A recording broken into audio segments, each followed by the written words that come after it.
On a Tuesday, talking Vols. The Vols on a bye week after the loss to Alabama over the weekend, where Jeremy Pruitt had a message to Vol fans post-game. And it's basically the same stuff we've been hearing from previous head coaches over the last decade. So we'll play that video for you guys. We'll react to it. Are you going to buy or sell Jeremy Pruitt's message to the Vol fan base? Then we'll talk about what needs to happen over the next 5 games of this 2020 college football season for Tennessee, for you to consider Jeremy Pruitt to be making progress as a head coach with the Vols football program. So we'll discuss that.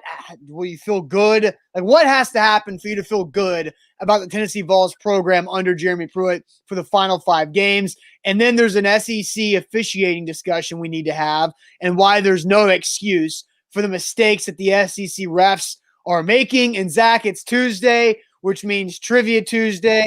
We went 7-3 again last week.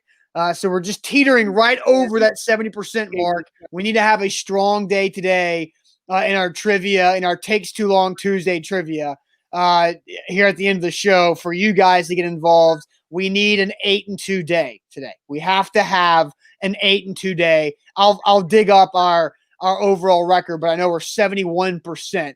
Goal is sticking above 70%, Zach. So we need a big day here in trivia to end the show. Yeah, and we got bailed out a couple of times last week by you guys. So this is a team game. That's what I love about it. But this is Tuesday trivia. We're going to have a good show. Going to hear some video that I'm probably going to destroy. So I am excited about that on a Tuesday. We'll let you guys hear it as well. Jeremy Pruitt speak to the Vol fan base after a drumming, as they call it, by the Alabama Crimson Tide. Not a surprise there. But bottom right corner of your screen, if you're watching on Periscope/Twitter, we do need to pop up in your Twitter followers timeline. So help us out there. Retweet the broadcast so that happens, and share the show around. What's going on YouTube? What's going on Twitch? More people will pile in over the next 5 to 10 minutes.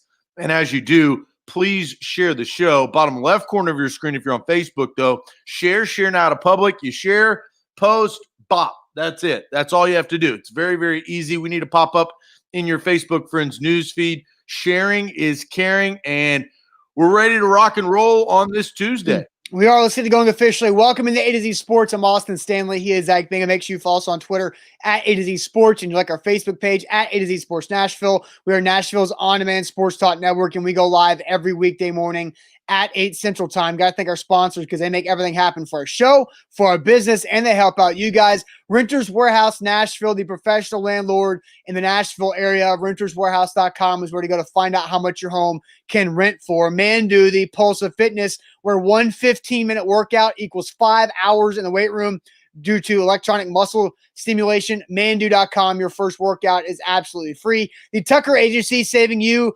financially on your personal insurance at TuckerTN.com. Calvin and Subtle for your new hardwood floors and finishings. CalvinandSubtle.com. And then the Bone and Joint Institute, boneandjointtn.org is where to go for any injury you have. Boneandjointtn.org, the region's destination for comprehensive orthopedic and sports medicine care. Zach, man, the Alabama game, not even close to being competitive. The Tennessee offense overall, I thought, played fine. That was not a game that was Jarrett Garantano's fault and why Tennessee lost by 31 points. And it's the third straight game that the Vols offense has allowed the defense they're playing to score a touchdown off of a turnover with the fumble from Eric Gray. But overall, 31-point loss to Alabama.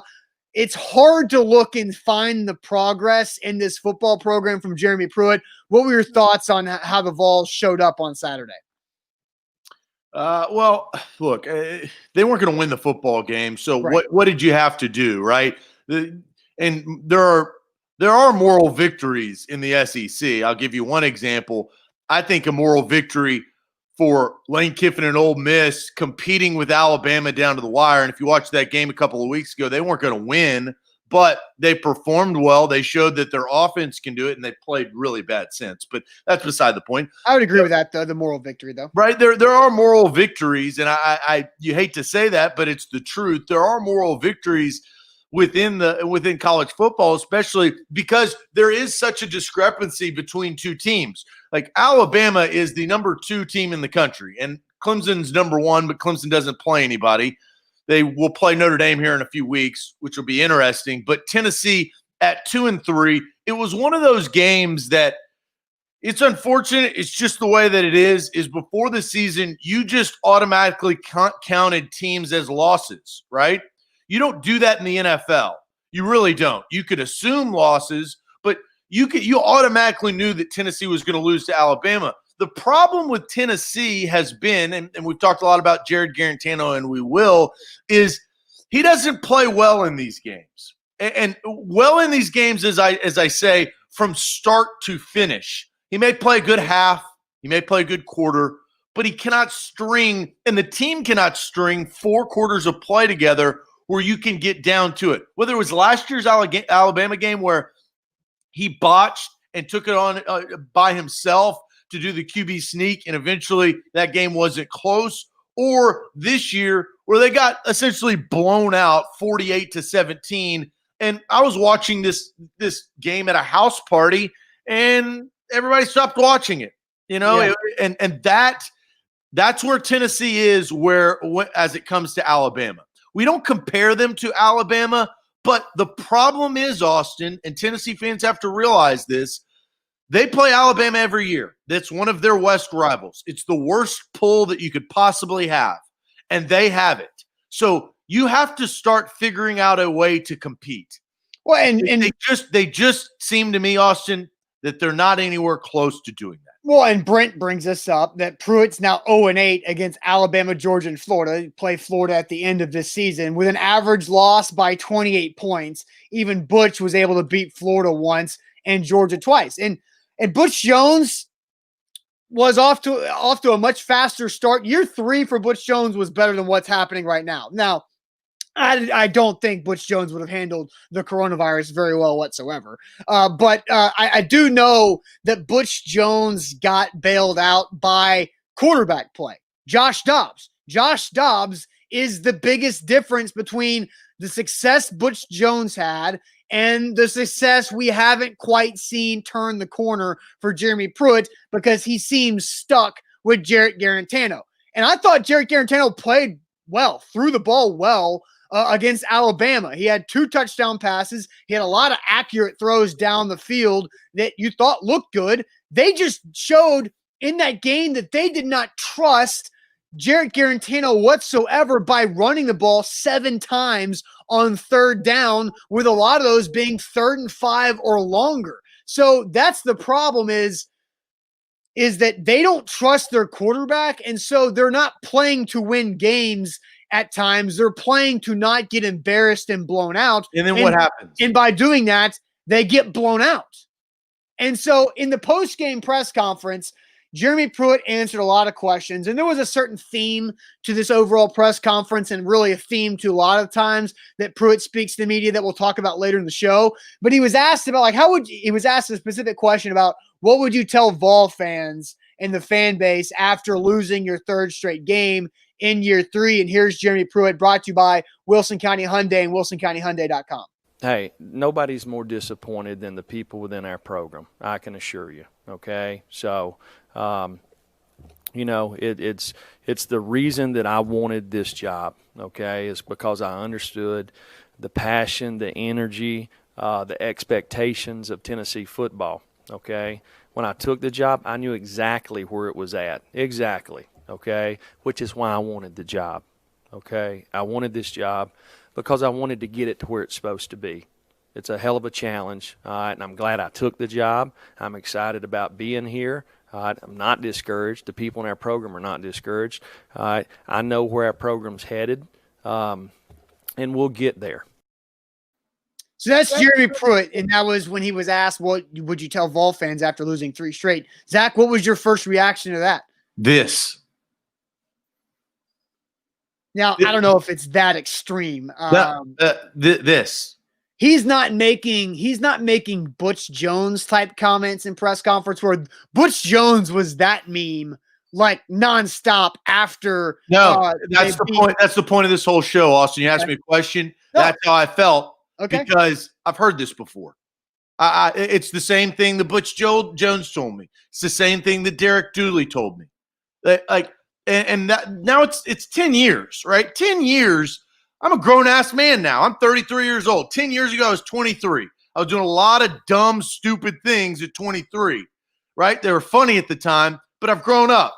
10 years have passed, and I still, when you ask me that question, this is what I think of. Because it's the same product, Austin. And I'm going to be a little bit more harsh, guys, and you're not going to want to hear this maybe. I don't know. But I'm not a Tennessee fan. No ties to Tennessee. Could care less. But because of my job and what it's been, I've watched every Vol game over the last 10 years. Okay? And I hear the same BS, spewed the same rhetoric that, hey, and Butch said, hey, I'm going to take this job to get us back to where we want to do. And because Dooley didn't do a good job. Dooley, hey, we're trying to get back to an SEC championship. This is what I'm trying to do. And if this was year one or something, maybe that's different. But Jeremy Pruitt has seen some success, but it always falls back down. Tennessee, and I'm going to say this once, okay? That's it. And I think everybody listening to this should understand it. The Tennessee Volunteer head coaching job is about beating Florida, Georgia, and competing with Alabama. It's not about beating Missouri or Vanderbilt or Kentucky or South Carolina. That's not what the job is about. And the problem is that after all of these coaches, we're back to the same place that we always are, is hearing a coach say, hey, it's a tough job. We're going in the right direction. I like being here. I enjoy it. We're going to keep working. We're going to keep making progress. And of course you are, until your ass is fired. Like, I have to see more, and I haven't, because the job ain't about beating teams you should beat. It's about beating the teams that are competing for the East title.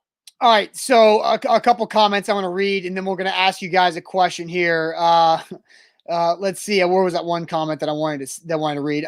Rob says, I expect Pruitt to be more real and not BS talk. Josh says, I trust Pruitt. He's stripping the team down and rebuilding it the right way. This JG era just hurts. And keep stripping it down. You're not in a nightclub. You're not in a strip club. You don't have to keep stripping off, okay? That's what I've heard that every single coach. So, think about it. You don't have to strip. Okay, you could put your. He did have to strip it down. Building a program, and you know what the problem is? You're going to get to year 4, year 5, and he's going to have a 4-win season, and you're going to be back to where you are, because the job is about beating Florida and Georgia, and he has not been able to do that.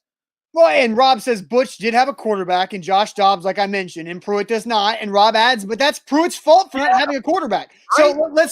So let's talk about this for a second. Let's ask you guys this specific question. I want to know, are you buying or are you selling Jeremy Pruitt's message to Vol fans? Are you buying or are you selling Jeremy Pruitt's message to Vol fans? We'll play the video one more time for those who have not seen it. After I tell you about, hey, maybe not buying, maybe not selling, but maybe renting. Renters Warehouse Nashville, the professional landlords in the Nashville area. Renterswarehouse.com is where to go to find out how much your home can rent for. There's so many different ways that Renters Warehouse can help you out during this pandemic. If you lost your job, lost a lot of income, Renters Warehouse Nashville can help you create cash flows and bring in extra income for you and your family. Renterswarehouse.com is where to go. A to Z Sports. We were talking about the Tennessee Volunteers and what they've been doing in Jeremy Pruitt's message. He was asked at a press conference earlier this week, and I don't want to influence. You can only say buy or sell. You can't rent. The only way you can rent is with Renters Warehouse. So that is not an option, okay? We're not like how I set that up. Yeah. You can't just come in here, rent for the weekend, trash it, and leave. That's not how it works. So are you buying the damn thing or are you selling it to try to figure out what else you could do? But let's take a listen to Jeremy Pruitt once again and his message towards the Tennessee Volunteer fan base. Hey, nobody's more disappointed than the people within our program, I can assure you, okay? So, it's the reason that I wanted this job, okay, is because I understood the passion, the energy, the expectations of Tennessee football, okay? When I took the job, I knew exactly where it was at, exactly, okay, which is why I wanted the job, okay? I wanted this job because I wanted to get it to where it's supposed to be. It's a hell of a challenge, all right, and I'm glad I took the job. I'm excited about being here. All right, I'm not discouraged. The people in our program are not discouraged. All right, I know where our program's headed, and we'll get there. All right, so are you buying or selling that message from Jeremy Pruitt to Vols fans? Rob says he's selling. Christopher adds the Dane Mullen has Florida back in less time than Pruitt had. I'll come back to that later. Hunter says selling. Kyle with buying. Ryan says selling. Need to see much more. Need to make a turnaround like last season. Ronnie selling. Louis says selling fast. Jeff Rubel says I would buy low, sell high. I'm not really believing in him. Let's see more comments. Jason on YouTube says sell. Got blown out by Kentucky at home. That's unacceptable. Nick says selling. He's out. Fire Pruitt. Michael sell. Brent sell. Right there. Let's see. Ricky sell. Kyle says 100% buying. Bobby says I'm selling because I'm tired of hearing okay. All right, okay. John says he's buying. I did see a comment from Zach Reagan that I thought was interesting. He says, I'm buying, but I'm not making a payment this month. So he's pushing off that mortgage payment for maybe a month or two. You're letting the creditors come after you. Yeah, I get it. Yeah. Ricky says sell. So Zach, how do you accept this? Scott, real quick. Scott says buying because I want to see Tennessee with a different quarterback. And John's saying, like, all these are fair weather fans. Rome wasn't created in a day. Look, John. Yeah, wait, John. Rome also, I mean, you talk about you've been building Rome for 10 years. It's one of those things where, I think everybody can understand it. When you're a kid, you're middle school, everybody gets braces, right? I had braces for about, and the orthodontist comes in there and says, look, you're going to need braces for about 12 months, 16 months, sometimes 18 months. But there's always one kid that has braces for 4 years. And we don't understand why. He's had braces since 5th grade, and now all of a sudden he's a sophomore in high school, and you're like, what's going on? That's kind of how I feel about the Tennessee football program. When are these damn braces going to come off so you can smile and actually look good? And I am selling this because I've heard it before, and I can't hear it again. The Kentucky loss is unspeakable. This is the program has to go this way. And the Kentucky blowout loss does not tell me that the program is heading in this direction. And Jeremy Pruitt, it does take time, granted, but he doesn't have a backup quarterback plan. That's my other issue, right? Yeah. And so the most important position in team sport, you're telling me, and I've heard it for the last couple of weeks, Garantano ain't the guy. We know that. Everybody knows that. Everybody and his mother knows that. But the problem is his backups aren't ready. That's what Pruitt has sold. So that tells me I'm not ready to buy, so I'm selling. Yeah, Rob says in year 3, you expect a jump. It's on Pruitt. And then there's several funny Rome comments. Jeff Rubel might get the love of the show. Rome doesn't lose to the local village by 21 plus at home. So, I mean, that's true. Tennessee doesn't lose to Kentucky at home, and they definitely don't lose to Kentucky by 27 points at home. And Jason says Rome has had the Black Plague since 2008. Steve says not buying, 3 years, no improvement. And that's how this feels. Is that you like by year 3, you win the games you're supposed to win, and then you are competitive with the big boys. Look, they beat South Carolina. You're supposed to win that. You beat Missouri. You're supposed to win that. But you got your asses handed to you by Kentucky and really by a bad quarterback play and all those turnovers. But you gave up in that second half. You had an opportunity to come back against Kentucky in that second half, but the defense gave up. The offense couldn't move the ball. And Adrian says, doesn't matter who the quarterback is if the plays are being called by someone who's out of touch with 2020. And that's a shot at Jim Chaney there. Steven says, you do not lose to Kentucky or Vandy. That's a big no-no. Absolutely. So, Zach, here's how I answer this. I am also selling the Jeremy Pruitt message to the fan base. I'm not buying it. I don't have orange colored glasses on that a lot of people think I wear, including yourself. But there's a comment earlier in the show that said that Dan Mullen has turned around Florida way faster than what Jeremy Pruitt has done. And that's going to be how Jeremy Pruitt's compared, because they came in to Florida and Tennessee the same time. And they wanted Dan Mullen. And Tennessee wanted Dan Mullen. Get him because they couldn't get him. They could not get Dan Mullen. Now, here's the big difference. And I talked about this with Jonathan Crompton over the weekend. Jeremy Pruitt has a flaw. There is an issue with his coaching staff. He does not have anybody on that coaching staff who is a proven quarterback developer. Jim Chaney, while he's been a good offensive coordinator at times throughout his long career in both the SEC, the Big Ten, and the ACC at Pitt, he's not a quarterback's coach.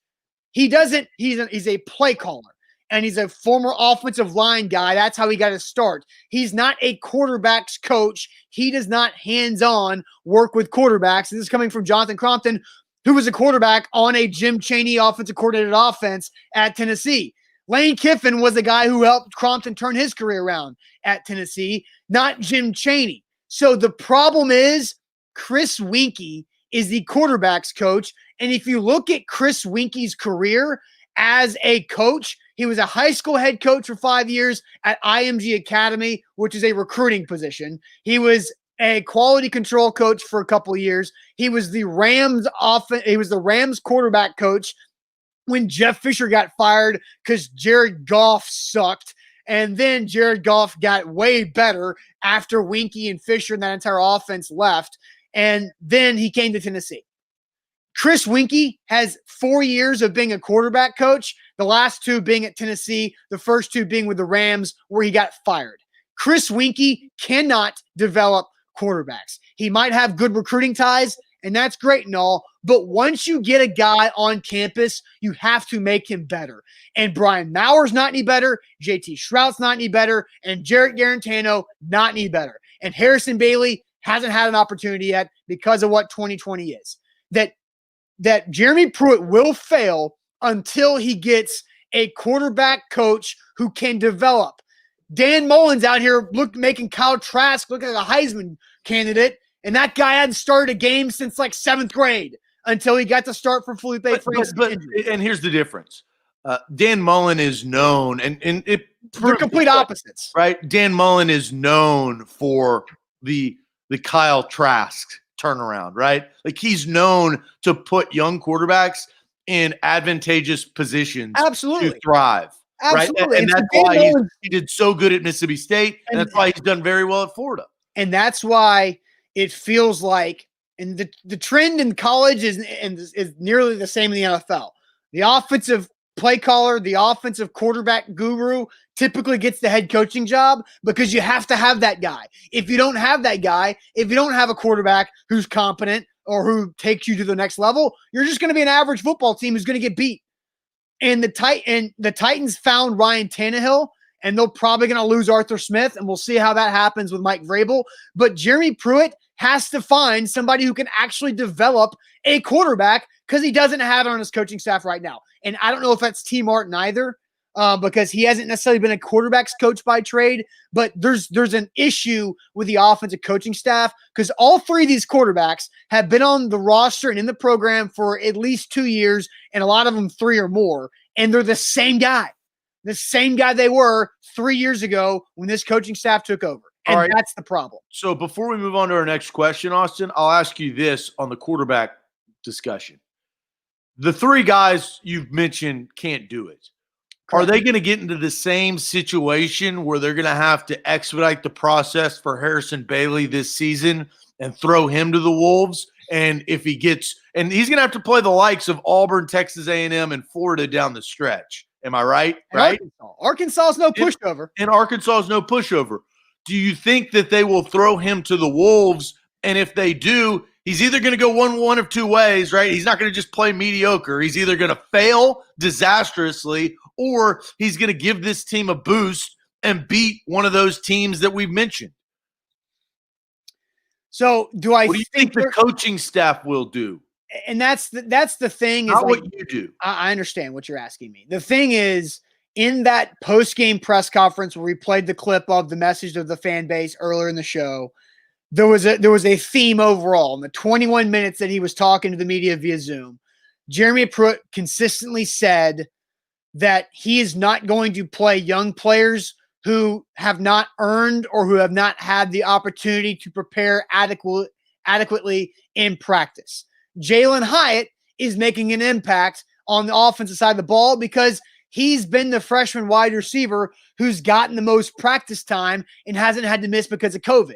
And so now you start to see Jalen Hyatt had a big game against Alabama, a couple really nice catches against Alabama, including a nice touchdown grab. So now you're seeing that.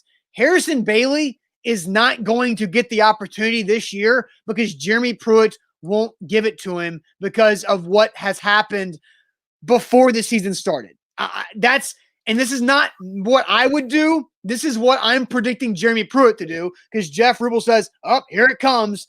No, that's what Jeremy Pruitt's going to do. By putting Brian Maurer in the game against Alabama with 4 minutes left and not letting him throw but one pass, that tells me Jarrett Guarantano's starting against Arkansas. Then he's going to start against Texas A&M. He's probably going to start against Auburn unless he gets hurt. But they're going to have to go with Jarrett Guarantano because Harrison Bailey's not going to be ready. And maybe they work hard over the next couple of weeks to give Bailey as many reps as possible. But that's just how Pruitt's approaching this thing. He's not going to throw a freshman out there who he doesn't think has earned it in practice. Then you're going to get the same result. I'm with you. Here's the question we're going to move forward to. And this kind of goes to what we're talking about. If that does happen, maybe Pruitt surprises us and he doesn't. How do you feel, or how do the Vols have to finish for you to feel good about Pruitt as head coach, right? So you look at where Tennessee is right now. They're 2-3. Not a lot of people think that they would be 2-3, maybe 3-2, but not 2-3.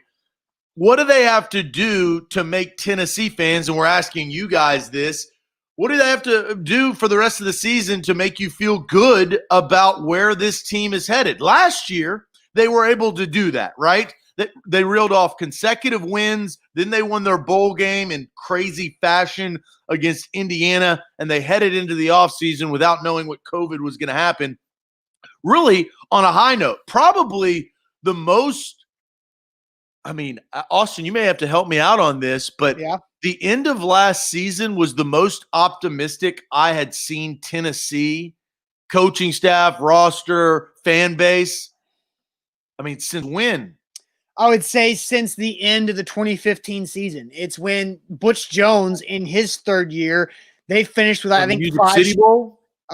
It was 5 straight wins, and they won in the Outback Bowl. They blew out Northwestern, I think. I think they blew out Northwestern. Iowa was the year before. That's right. And then that was going into 2016 where everybody was coming back, right? You had Jalen Hurd and Kamara as juniors, Josh Dobbs coming back for his senior year, Derek Barnett coming back, Josh Malone, all those guys coming back, where they started out 5-0 in that 2016 season. But yeah, that's the last time. Is 2015 was the last time they felt so good at the end of a year.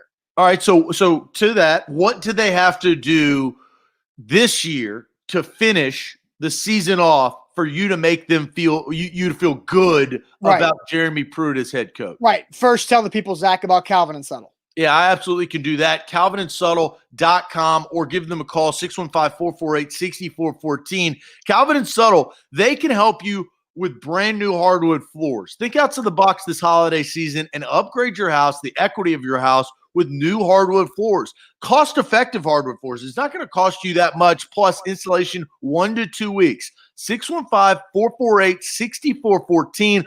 It's a great idea. Tell your wife about it and be like, look, I watched this sports show in the morning, and there's a good line, Austin. You can't laugh at this. I'm not laughing. Hey, I watched this sports show called A to Z Sports in the morning, and one of their sponsors called Calvin and Subtle. I heard they do really, really good work. What about this holiday season? Let's rip up this old carpet in our living room or our dining room or our den or our kitchen and say, hey, let's get some hardwood floors. cost-effective hardwood floors. They can do that this holiday season. 615-448-6414. The family will absolutely love the upgrade to your house. A to Z Sports here live on a Tuesday talking Vols. How do the Vols have to finish? What do they have to do for you to feel good about Jeremy Pruitt as the Vols head coach? So that's the question. We're going to read a bunch of comments. Rob says the schedule is not in the Vols' favor. And you could agree with that. I can agree with that because Arkansas is a lot better than what anybody really expected out of them. I could still see Tennessee beating Arkansas. Oh, I think no doubt. Arkansas is one of those teams that can play really well one week and then kind of go back to the mean and lose by 17 points. Sure. So I saw, and Ryan said 5-5, Benjamin with 5-5, Kelkins with 6-4. Ryan says compete against Florida.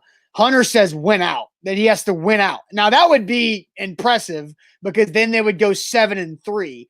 Rob says you have to beat Arkansas and win 2 out of the 3 of Auburn, A&M, or Florida. And I'm guessing that should include a win over Vanderbilt as well. Colton says beat Auburn, Arkansas, compete with A&M and Florida. So I guess everybody's just assuming Vanderbilt's going to be a win in this situation. Benjamin says 5-5 and not get blown out. Steven says beat everyone except maybe Texas A&M. Ethan Renton says beating Florida or making it at least damn close. And then Danny, interesting. He says it's too late for that already. 3 losses to make people happy, a maximum of 1 more loss. And I see more than that on the Vols schedule the rest of the way. So how do the Vols have to finish for you to feel good about Jeremy Pruitt as head coach?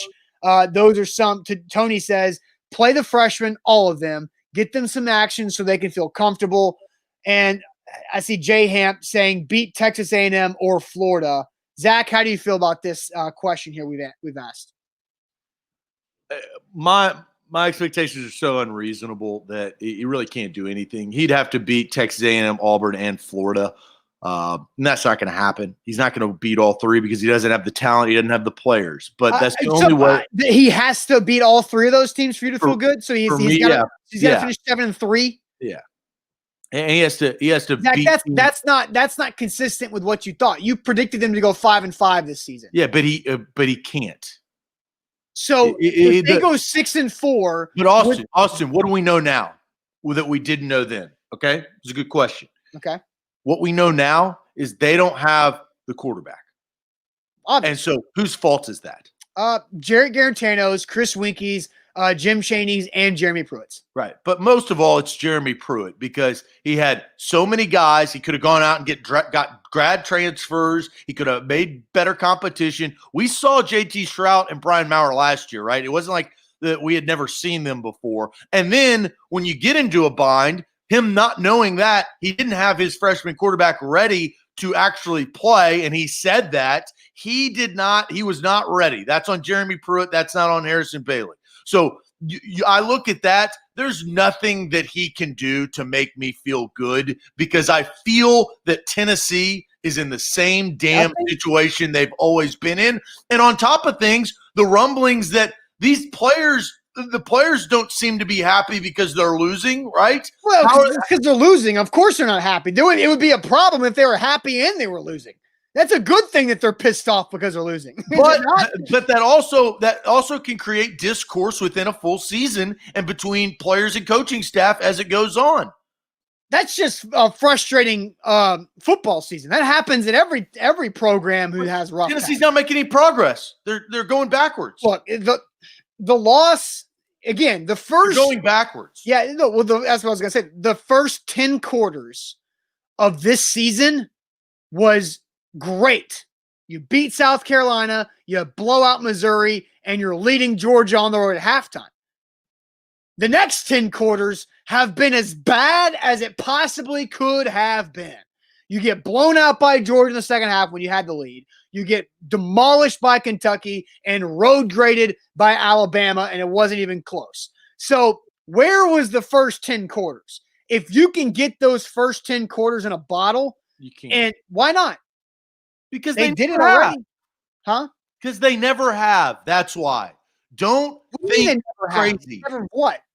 They've never bottled up those 10 quarters and strung them out for 4 or 5 games. They've never done it. Zach, they won 6 games in the season last year. After competition, they don't have that luxury this year, Austin. What is Auburn? Is Auburn a great football team? Is Auburn unbeatable? Auburn's absolutely beatable. Not the way Tennessee plays. I don't know, man. I think Auburn is so inconsistent in Jekyll and Hyde that game is a toss-up. Now, I'm not going to predict Tennessee to win. Quarterback blows. Yeah, I know. And Bo Nix isn't that great either. Bo Nix is better than Jared Garantano. Yeah, but he's not great, and he's not. He's better than the Tennessee quarterback. Zach, he's not immune from having a bad game. Remember, Tennessee Garantano has bad games pretty consistently. Zach, there was 2 years ago, Tennessee went to Auburn and played against Jared Look, Stidham. You can wear your orange glasses that you say don't have. Zach, you can think that they're going to do better, but Tennessee is what they are right now. Okay, Zach, they're not a good football team. I'm not wearing my orange glasses. I'm just saying there's nothing Tennessee can do to make you feel good about Jeremy Pruitt is just not fair. Told you, the only thing that they can do is unrealistic. So I'm being honest with you. I'm telling you both sides. I'm telling you that there's nothing that they could do because the only thing that they can do is beat Auburn, Texas A&M, and Florida. So that's not happening. If they go 6-4 with a loss against Texas A&M, which means beating Arkansas, Auburn, Vanderbilt, and Florida, you're not impressed with the second half? I don't think that's going to happen. Everything that they say that they've shown me tells me that's not going to happen. Don't be a fan, Austin. I'm not being a fan. I'm laying out scenarios and asking you a question. You're giving me ifs, and all I'm telling you freaking question is if. Listen to me. You're giving me ifs that are completely unreasonable. This team has not shown you that they can do that. That's like me saying, well, maybe the Jets can win 7 games this year. Zach, it's not going to happen. Zach, we're talking about hypothetical situations on what has to happen for you to feel good. And realistically, they cannot beat Auburn and Florida. I don't think that can happen. But you took it a step further and said you made yours even more unrealistic. Because of how he's handled the situation up until this point. So again, and Kyle's right. I think Zach forgot the question. Is how does Tennessee have to finish for you to feel good? I'm not going to feel good. Zach, this is hypothetical. Okay? If Tennessee beats Arkansas, loses to Texas A&M, they beat Auburn, they beat Vanderbilt, and they beat Florida, hypothetical. They go 6-4 with losses to Georgia, Bama, A&M, and Kentucky. You don't feel good about how they finished that? You don't feel better? I don't believe that that's going to happen. That's not the question. I'm not going to say what do you mean? That's not the question. Is how do they have to finish for you to feel good about it? We're establishing that what has to happen. I'm not going to feel good. That's my answer. Right, but it's not about what's realistic or what you're predicting. It's about what they have. And I'm telling you, I'm not going to feel good. Okay, so you're predicting that you won't feel good. But the question is, what do they have to do for you to feel good? I think 6-4. Stop cutting me off. You've asked me a freaking question. Don't answer me a question and then keep talking. Do you understand that? You asked me a question, I'm answering it. Because you don't like my answer, you keep your trap open. That's the issue. You're incapable of answering the question. You're not answering to start. You don't like my answer. My answer was 7-3. They have to beat Auburn, they have to beat Texas A&M, and they have to beat Florida. I answered the damn question to start out, unlike you usually do. But I did, and you didn't like my answer. Oh, my God. Did I not answer the question? Yes or no? You did. I thought. Don't bitch and complain about me not answering the question when you just admitted that I did. And Zach, and then I presented another situation to you to huh? You can. That's fine. I answered the question. No, you didn't. You did not answer my second question. You just dismissed it and said, I'm not going to feel good if whatever happens. I'm not going to feel good. That's how my scenario. You just didn't listen, Austin, because maybe it's because you have a stake in this conversation because you're a Vol guy. I answered the question. Zach, I was furthering the discussion that we're having about the Tennessee Vols, and I was giving you a different hypothetical situation, and you could not answer that question. You just Okay, thank you. Because my answer was 7-3. Okay. And then I wanted to just ask it in a different way to see what your answer was. They have to do much better in the second half of the year because they got their ass blown out by Kentucky. Okay. That's fine. You answered it. I answered it to start. No, but you did not answer my follow-up. I had a follow-up. You understand how follow-ups work? You didn't like my answer. Well, I'm allowed to have a follow-up question to further our discussion. I mean, good Lord, we have an hour show every day. Am I not allowed to come up with a follow-up question on the fly? You can. Just don't say that I didn't answer the question. Because you didn't answer my follow-up. You said I didn't answer the question, and I did. No. Okay, I'll move on. I'll answer the question now. Here is how I feel good about Tennessee. They have to get to 6-4. And it has to obviously include a win over Vanderbilt and Arkansas. If they get those 2 wins, that gets them to 4. Then they have to get 2 out of the 3 of Auburn, A&M, and Florida. If they can do that and get to 6-4, I feel better about how Jeremy Pruitt finished that season. And really the only game that got away from him was Kentucky, because we both picked them to beat Kentucky at the beginning of the season.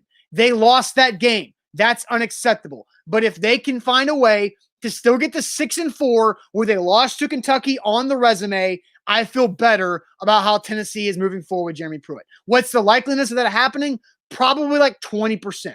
But that's how it happens for me. It's less than that because Florida is a much better team than Tennessee. And you can't just say, right, their Achilles heel, guys, is Alabama, Georgia, and Florida. They can't beat them.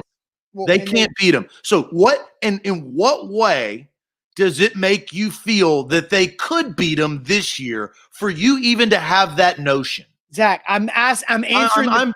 But I'm asking you that question. In what way do you feel any sort of inkling I didn't say I could did. possibly be a reality when the past and this team, the present, has shown you nothing to prove that to be true? Zach, I am not predicting the Vols to beat Florida. You understand that, right? I'm not doing that. I'm saying how I have to feel good about Tennessee is for these things to happen. That's not me saying I think these things will happen and I will feel great about Tennessee. That's not what it is. I'm answering the hypothetical situational question that we're asking today on the show, and a win over Florida, winning 2 against Auburn, A&M, and Florida, that's how it has to happen. I don't think it's going to happen, but that's how I feel good about Tennessee under Pruitt. And neither of us will feel good at the end of the season. That's correct, but that wasn't the question we presented today. A to Z Sports here live on a Tuesday. All I'm saying to close this up is you do have to have some realistic manner in you, right? It's like predicting at the beginning of the season. None of us, anybody of us in this virtual room right now, would ever predict of them beating Alabama.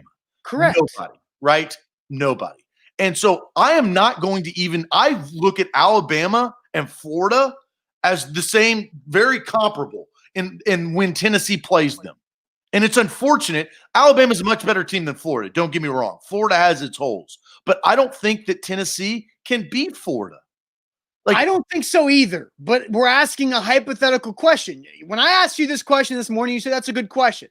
And I thought for the most part, it's been a good topic until you try to turn it into a prediction question, not a hypothetical question. No, it was fine until you said that I didn't answer the question that I did. You did not answer my question, my follow-up to because I had already answered the question. Do you not get it? So Zach is only the question. You didn't like the answer. You wanted me to answer another question. Zach, but I already was said 7-3. I was extending the conversation. And I said 7-3. And I was extending the conversation to you see just asked me the same question again, and my answer didn't change. It was a follow-up, man. you dismissed it. Okay, we'll move on because I think here's something we agree on. The SEC officials have no excuse for the mistakes they made this past Saturday. And before we dive into those mistakes, let me tell you guys, about the Bone and Joint Institute. boneandjointtn.org, the region's destination for comprehensive orthopedic and sports medicine care.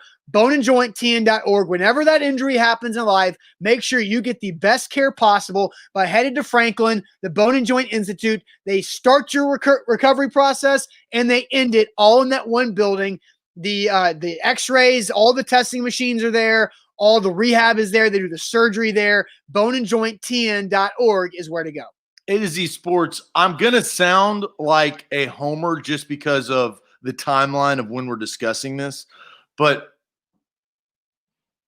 besides soccer players flopping, which is my number one in my book, that is the worst thing in sports. I think very close to a second is college football replay. They don't take the time to look at it. I don't know what the hell. And I'm going to sound like a homer because I went to Ole Miss. I cheer for Ole Miss, and they just got screwed on this. Lane Kiffin, hilarious on Twitter last night. If you missed it, go back and read his timeline.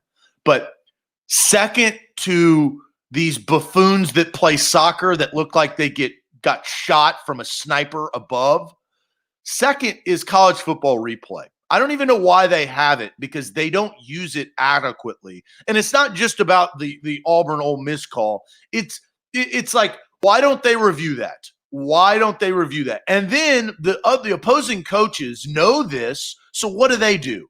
They run such a fast offense. They run all the way up. And it's not like the pros or the NFL. They are so quick to the line of scrimmage to get it off to say, so the replay official, they need to change the rule. Or they need to change something, get challenges involved, more challenges, make it so coaches give them 3 or 4 challenges a game so they make sure that they get it right. I know extending the game and all of that, but the college football replay is putrid. It is. And I think officials are not using it to their benefit. So the Auburn Ole Miss game where the SEC admitted that they made a mistake. That's a massive mistake. How many point swing was that mistake, Zach?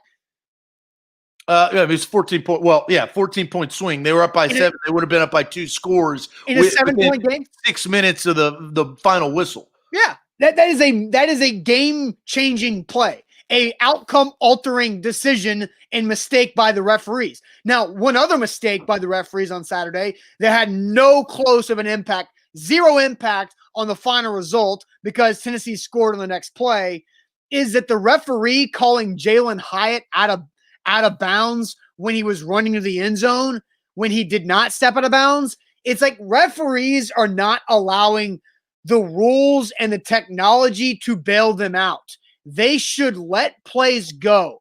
Every scoring play is reviewed, right? So, Zach, if the officials would have said touchdown Ole Miss and touchdown Tennessee on those 2 plays, guess what automatically happens? They get that thing reviewed to find out if it was or not. And so by making your decision, by blowing your whistle, you ruin your insurance policy. By the referees blowing their whistle, they might as well take their replay rules, which is their insurance on mistakes, and light it on fire with a lighter. Yeah, well, refs, I don't know if this is pride or if they're instructed, but refs are there for a reason, right? To referee, to see what they can see. They don't take the insurance because I feel like they're prideful to say, hey, I saw what I saw. I agree with you. More times than not, they should just call it a turnover or a touchdown. Yes. But then they get it wrong, right? And they may get it wrong anyway, but it swings the game. I don't know why they don't do that. It has to be like an internal referee thing. And Lindsay and Nate Franklin says replay is garbage. Could Kiffin not challenge the call? So here's the situation on Saturday. He could have challenged the call, but he also has conversations with the referees to see, are they looking at it at the booth, right? Because every play is reviewed. And so it is only afforded to the head coach to come over to the referee and say, hey, have they reviewed it?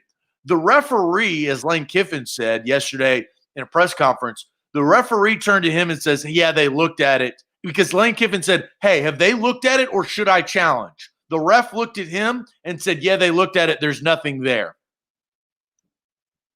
Right? When you say there's nothing there, then you're telling Lane Kiffin to not challenge it, right? Like, so that ref should be reprimanded. And look, you can go with the fines and all of this stuff, but it's a problem in the college football game. It is. The referees should allow the rules to be their insurance. That's what it's there for. When in doubt, don't blow your whistle. That's the worst thing a referee could do is blow their whistle, because that ends the play right there. So A to Z Sports, I think we all agree on that here live on a Tuesday. Zach, Tuesday also means trivia.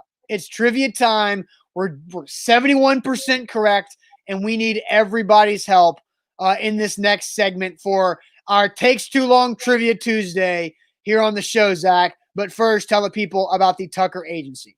I only have seen one tennis question on this. That's Again, good. I don't know the answers, but that is good for us. I will tell you guys, you talk about insurance of a call. You guys have insurance on TuckerTN.com. The Tucker Agency is Nashville's independent insurance agency. Will and his team can take care of you. Life insurance, homeowners insurance, renter's insurance, car insurance. You're driving a car, you should be driving a Hyundai from Wilson County Hyundai. Like I have. I've got a Hyundai. I've got car insurance as well. The average customer that emails will@tuckertn.com saves 20% on their insurance. You can type that in. Hey, heard about you on A to Z Sports. How do I save money on my insurance? Will@tuckertn.com. He'll take a look at your policy, redo it, restructure it, still keep the same good insurance, but save you money. That's Will@tuckertn.com. A to Z Sports here live on our Takes Too Long Trivia Tuesday. Zach, I think the people are ready. We've got 10 trivia questions. We need to go 8-2 collectively today, everybody. 8-2. We cannot have another 7-3 score because that gets us closer to flirting with dropping under 70%. So let's get this thing rocking. Yeah, absolutely. All right, let's start with the tennis question. Okay. And it's a medium one, but I think we'll all know this. What is the meaning of the term love in the sport of tennis? All right. This is a good tennis question to have because the answer is 0 or nil or nothing or nada. I agree. I endorse that. That's what it means. 0, because it's 40 love, 40 to nothing. Yeah. Peter got it. Peter got it wrong. Peter did get it wrong. I saw that. So let's click the answer. 0. All right. Word love in tennis, the term means 0. Good.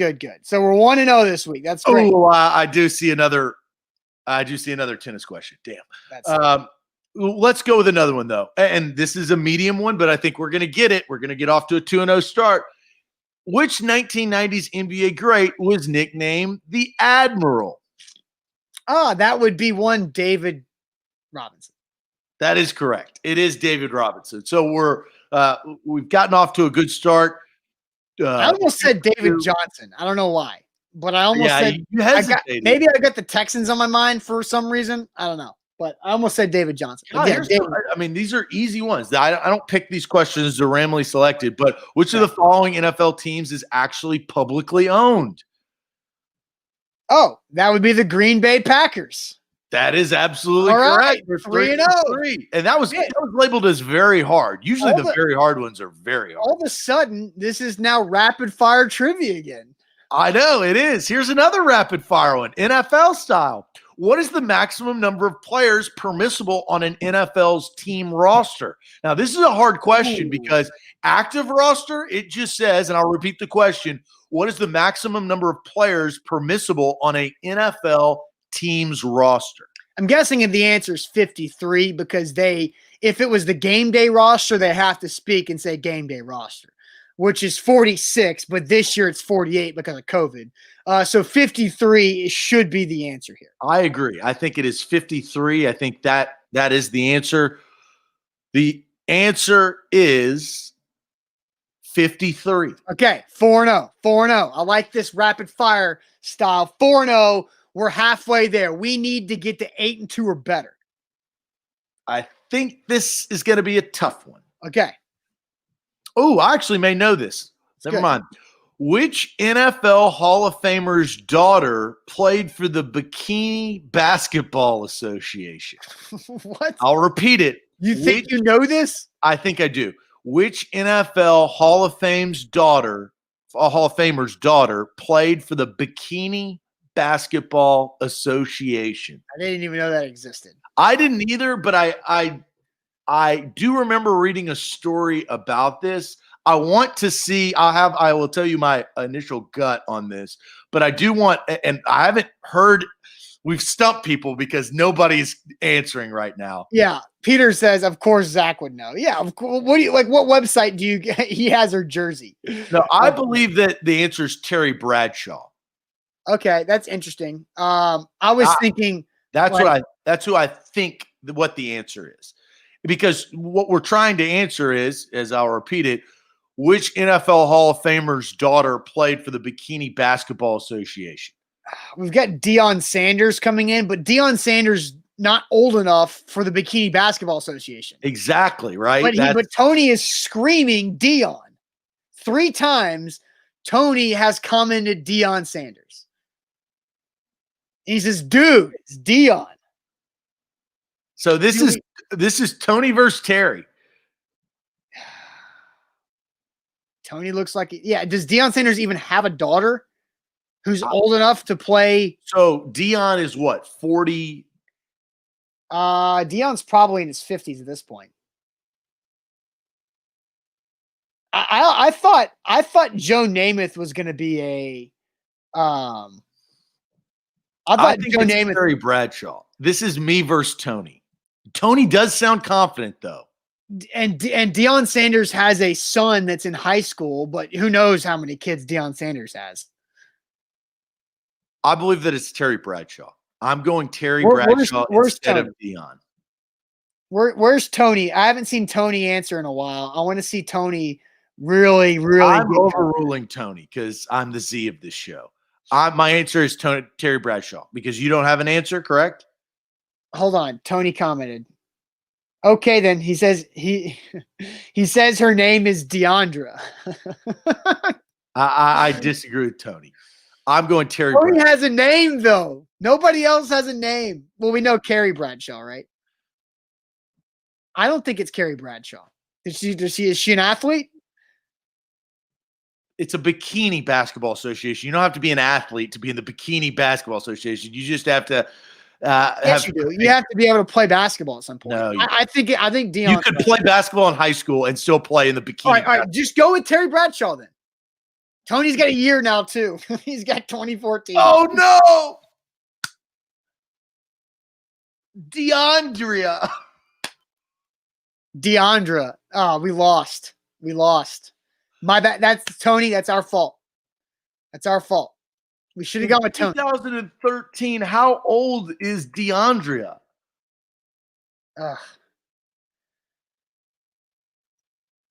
How old is she? I don't know. It doesn't matter. We lost that one. So we're 4-1. All right. She's 28. Right now? Yes. So that means she was like 21 when she played, or 20 when she played in that league. So Deion is 53. So he was only I guess 25.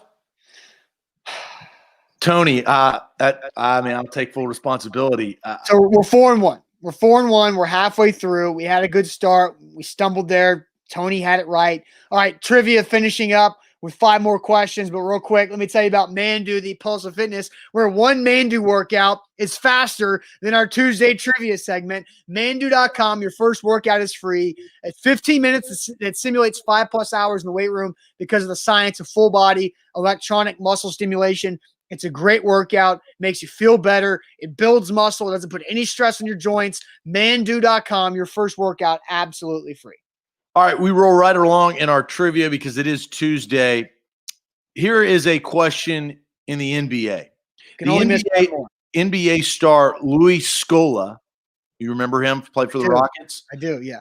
helped lead which country to the Olympic gold medal in basketball in 2004?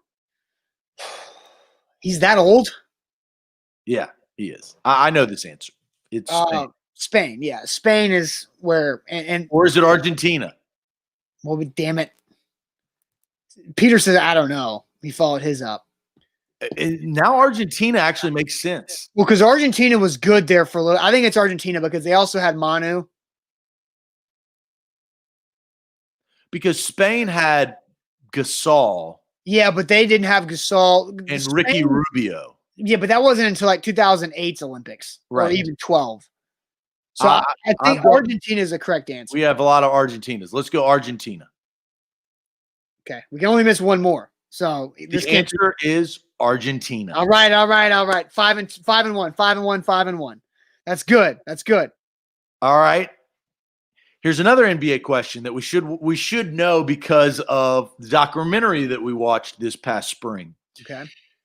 In what year was European basketball star Tony Kucoc drafted by the Chicago Bulls? Now, this is a very hard question. So, because he's a European basketball star, when was he drafted doesn't necessarily mean when he joined the Bulls. I want to say 91 is when he was drafted. I think wasn't he drafted after the first championship?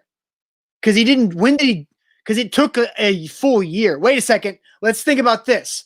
Let's go with the Olympics because he was drafted but didn't join the Bulls until after the 92 Olympics.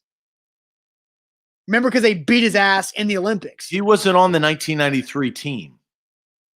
He didn't play the Suns. But Zach, his first year was without Michael Jordan. But Zach, listen, he was drafted by the Bulls before the Dream Team of 92 because they played him in the Olympics and Scottie and MJ just beat the crap out of him.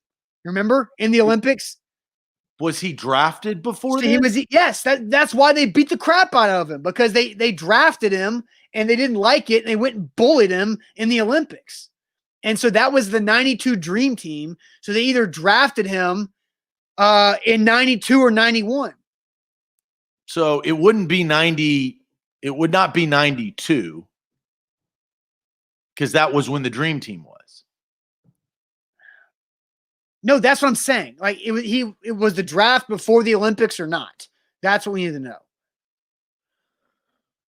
We got some 1990 answers.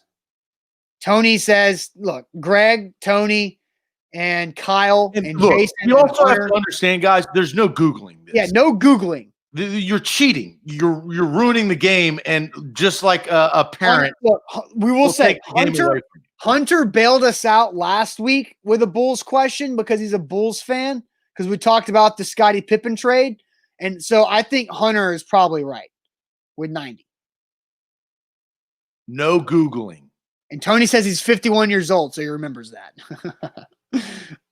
Look, again, just respect the game. We trust you. I'm not saying that you are Googling. Don't Google.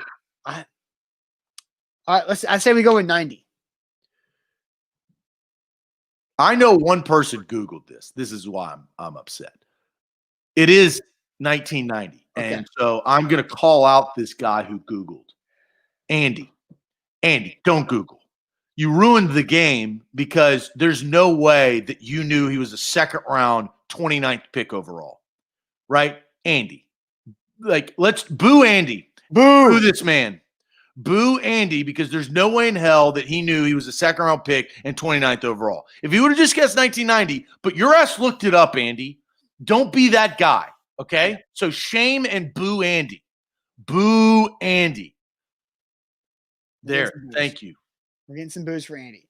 So regardless, well, he's also says he's a Bulls fan. There's like how many freaking Bulls fans do we have watching the show today? Or people who lived in Chicago for you can be a Bulls fan. You did not know he was a 29th overall draft pick.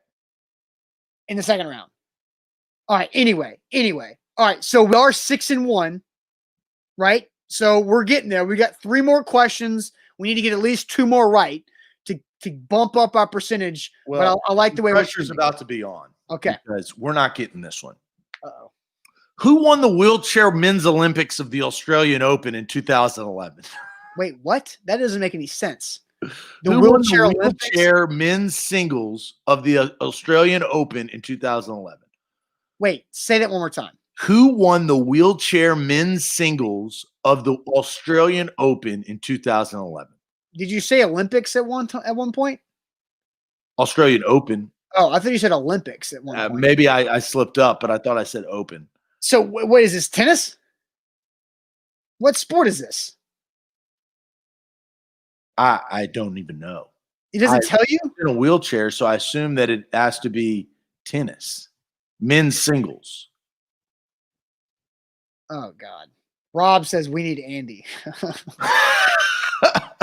No Googling. All right. So the wheelchair in what year? Dom says Oscar Pistorius. That's kind of funny. I mean, there's no way. This is a stupid question. I mean, but it's the question. So I don't know. No, we don't know. Nobody's gonna know. Even they're gonna give us a name, and we're gonna be like, that guy could be working at Office Max. Shingo Quintanilla. Yeah, no idea. That's stupid. That's a way. Why is that question even on this website? It's just what it is. All right, next question. So we have to. We are 6-2. We have to get these two right. All right, this one I think we can get. The record for longest field goal in NFL history was set by Matt Prater in 2013. How many yards did the field goal cover? So I believe he was for the Denver Broncos. He was either, the Broncos. He's played for the Lions for a long time, but I think it was the Broncos. It's 60 plus. My gut was 63, but was it 65? I was thinking 63 was my first guess. Damn it. But now we've got a lot of answers coming in. Like we got 62, 63, 64, 61. No, it's longer than 61. Yeah, it's longer than 61. And I know it's longer than 62 because the guy, and this is like an old school trivia question, the longest field goal for forever was 62 because it was by the Saints kicker, and he had one of those wooden shoes that had like he was a straight on kicker. That's how he did it. Dempsey. Yeah, there you go. Who was the old Broncos kicker back in like the late 90s and early 2000s? Who was really good for a few years? That's a pretty broad question. I don't know. No, he was like a really good kicker for a long time, like John Elway's into the season. Like you would know his name and you'd be like, oh yeah, great. But Matt Prater, I want to say 64 is the answer. It's either 65. Jason Elam. Thank you. Jason Elam is who I was thinking. Everybody knows who Jason Elam was. But 64 is my answer. 64. That's what I'm going to go with. 64? Yes.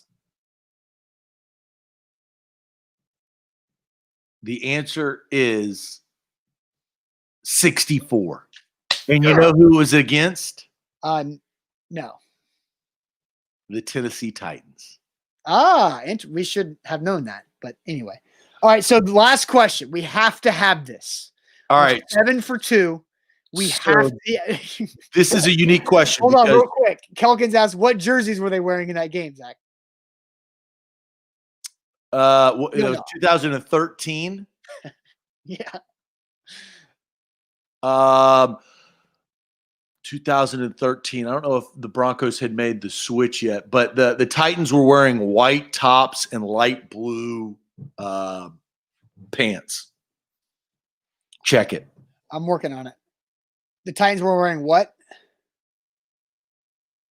My guess is white over light blue. White over navy. That's extending. That's extending. Broncos wore orange over white. Yeah, that's what I was trying to figure out. Is the Broncos made a switch from their primary jersey from blue to orange right around that time? Well, yeah, you know why? It's Peyton. What do you mean? Peyton Manning was the quarterback, so they wore a lot more orange when Peyton Manning was the quarterback. Oh, Peyton in 2013. Peyton Manning. They got beat. The Broncos won by a lot. But yeah, anyway, okay. All right. So last question. We've got one more question. We have to get this right to get to 8-2 on the day. All right. So here's the unique part about this is the last question in that 10 round of questions we had already had, which was who drafted Vince Carter, which we know is not the Toronto Raptors. It is actually the Golden State Warriors, right? Right. So I have to find a random question that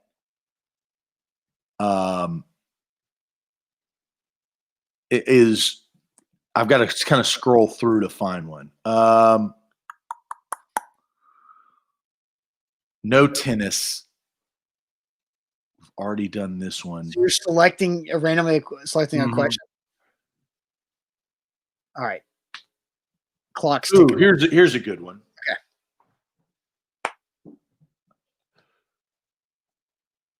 Who was the first player to win consecutive NBA MVP awards since Michael Jordan did it in 1991 and 1992? I think this is a good question because I'm not 100% sure on it. So Michael Jordan? I'll repeat the question. Who is the first player to win consecutive NBA MVP awards since Michael Jordan did it in 91 and 92? Because Jordan got robbed, years after that. As far as the MVP, see, is it Steve Nash? Steve Nash is what I was thinking. Because he won it in back-to-back years. Correct. And that was before, like, LeBron started his emergence. Not necessarily.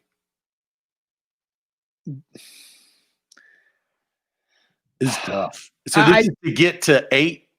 This is we have to have this. I think it's Steve Nash. Yeah, I mean Giannis just did it, but it's not Giannis. Because Steve Nash did it. LeBron did it. Right. He won it twice, but was it consecutive, right? I know LeBron won it back-to-back years. I think Steve Nash. What about Tim Duncan? Tim Duncan never went back-to-back MVPs. Greg says Duncan. Donald says Duncan. I think it's Steve Nash because it was a thing. When Steve Nash did it, it was like, whoa, back-to-back MVP, Steve Nash. Did he deserve it? Type of stuff. I don't remember that conversation, but maybe it was had. I absolutely do. Because that was when Kobe was at his height after Shaq. That was like when the Suns were pretty good with Leandro Barbosa and a couple other that was when the Suns were super fast and they had Amari Stoudemire. They had Raja Bell. Yes. Epic playoff. We're going with Steve Nash. Steve Nash, I think, is their correct answer. The correct answer is not Steve Nash. Tim Duncan. Oh no. 2002, 2003 achieved this brilliant feat just 5 years after being drafted in the NBA. And we fall to 7 for 10. That sucks. Dang God. it. The big fundamental got us. Steve Nash, you talked me into Steve Nash where I wasn't doubting it. I know. I felt good about that. I mean, both of us failed, right? I mean, was this our fault today? Because we should have gone with DeAndre Sanders, right? If we went with DeAndre Sanders like Tony told us to, we've been fine. I know, Tony. I apologize to Tony. I don't apologize to Andy because that dude Googled. Well, we had other people that they gave us the right, but don't give us that kind of information. I didn't even see Andy's comment until you brought it up. It's like Andy cheated and got 100% of the questions right. You never get 100. You always get 98, right? Tony, you're going to get ousted. Yeah. Andy had too much info. 29th overall? No way. So Tony, you're right. I should have listened to Dion's daughter in the bikini. DeAndre Sanders in 2013. And Tim Duncan, the polar. Here's where Tony should have been more believable because Tony got the year wrong. Andy had too much information.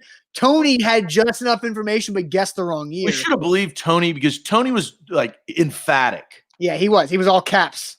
Tony went all caps. Whenever people, yeah, we got to remember that. All right, guys, 7-3. So I mean, that sucks. That really sucks. Well, we're still above where we need to be. We're not below. And Tony's right. We're never gonna forget that DeAndre Sanders played in the bikini basketball ever in the mind. All right, guys, great Tuesday show. We'll start the show tomorrow with some highlights from DeAndre Sanders from the BBA. Did you read that article on Terry Bradshaw's daughter somewhere? I don't know what you were thinking. I know she did something. Oh, okay, cool. Yeah, she did something in her career. She did marry Rob Baronis too. For a short stint. Yes. All right, guys. Have a great rest of your Tuesday. Buck Rising back tonight, A to Z Sports Primetime. Thanks for watching, guys. We'll see you later on. Adios.